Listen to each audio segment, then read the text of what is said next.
This video is a documentary-style commentary created for educational and entertainment purposes. It discusses documented cases of corruption, public concerns about government oversight, surveillance technology, criminal activity, and the importance of accountability. This video does not claim that every government agency, official, or institution is corrupt.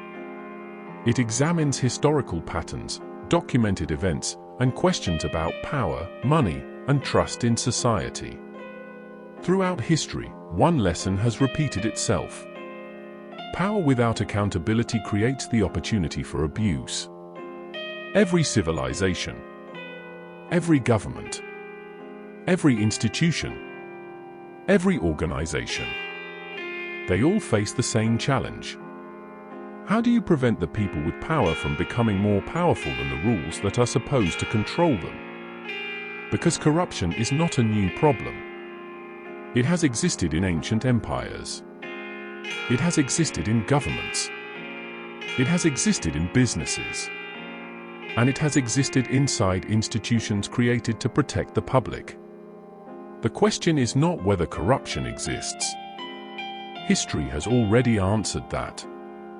The real question is, how deep can corruption go before society recognizes the warning signs? Throughout history, some of the biggest scandals have involved one common element: access. Access to money. Access to influence. Access to powerful people. Access to systems that were supposed to provide accountability. The Jeffrey Epstein case became one of the most widely discussed examples of how wealth, connections, and influence can raise serious questions about justice and accountability. The case involved horrific crimes and exposed how powerful networks and social connections can create opportunities for abuse. It forced many people to ask difficult questions. How do wealthy and connected individuals gain access to powerful circles? Why do some investigations take so long? And how can society make sure justice applies equally to everyone? But corruption is not only found in headlines involving billionaires and celebrities. It can also happen much closer to home.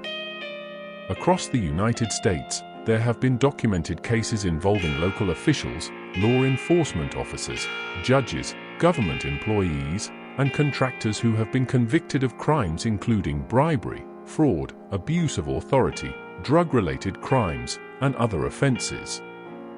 These cases do not mean every person in government is corrupt. But they do reveal something important. No institution is automatically protected from corruption. A badge does not make someone immune. A title does not make someone honest. A position of authority does not remove human weakness. And that becomes even more serious when criminal organizations are involved. Drug trafficking and human trafficking are among the most serious crimes in the world. These criminal networks often depend on money, intimidation, secrecy, and exploitation. Throughout history and in modern times, there have been cases where individuals in positions of authority have been convicted of assisting criminal activity, accepting bribes, protecting criminals, or abusing their positions. When someone trusted with authority becomes involved in criminal activity, the damage is multiplied. Because the very system designed to protect people can become part of the problem. This raises one of the most important questions in any society. Who watches the people responsible for watching others? That question leads to another major debate happening today: the growth of surveillance technology. After the September 11th attacks, the United States expanded efforts to improve intelligence sharing between federal, state, and local agencies. One result was the creation and expansion of fusion centers. Fusion centers were designed to help agencies share information related to threats, crime, and public safety. Supporters argue these systems help prevent crimes and improve coordination between agencies. Critics argue they raise concerns about privacy, transparency, and the possibility of government overreach. The debate is not whether technology can be useful.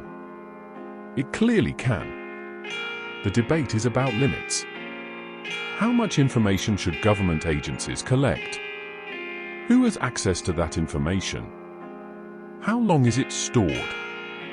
And what protections exist to prevent misuse? The same questions have emerged around automated license plate reader systems, including technology used by companies like Flock Safety. Supporters say these systems help police locate stolen vehicles, find missing people, and investigate crimes. Critics question how much information is collected, who can access it, and whether constant tracking creates a society where privacy becomes harder to maintain. And this brings us to a larger issue: data. In the modern world, data has become one of the most valuable resources on Earth. Phones collect information. Vehicles create digital records. Businesses track consumer behavior. Cameras record public spaces. Massive data centers store information about billions of people. Each piece of technology may seem harmless by itself, but when combined together, they create something much larger: a digital map of modern life. So the question becomes, who controls that information? Who profits from it? Who protects it? And what happens if those systems are abused? Because wherever there is power and money, there is a need for transparency. Government programs require funding. Technology requires contracts. Companies compete for government projects. Lobbyists influence public policy. Campaign contributions shape political conversations. These are legal parts of the political system. But they also create a responsibility. The public has the right to ask questions. Who receives contracts? How are decisions made? Who benefits financially? What oversight exists? Are taxpayers receiving what they were promised? Because history shows that corruption does not always begin with someone openly breaking the law. Sometimes it begins with a lack of transparency. Sometimes it begins when oversight becomes weak.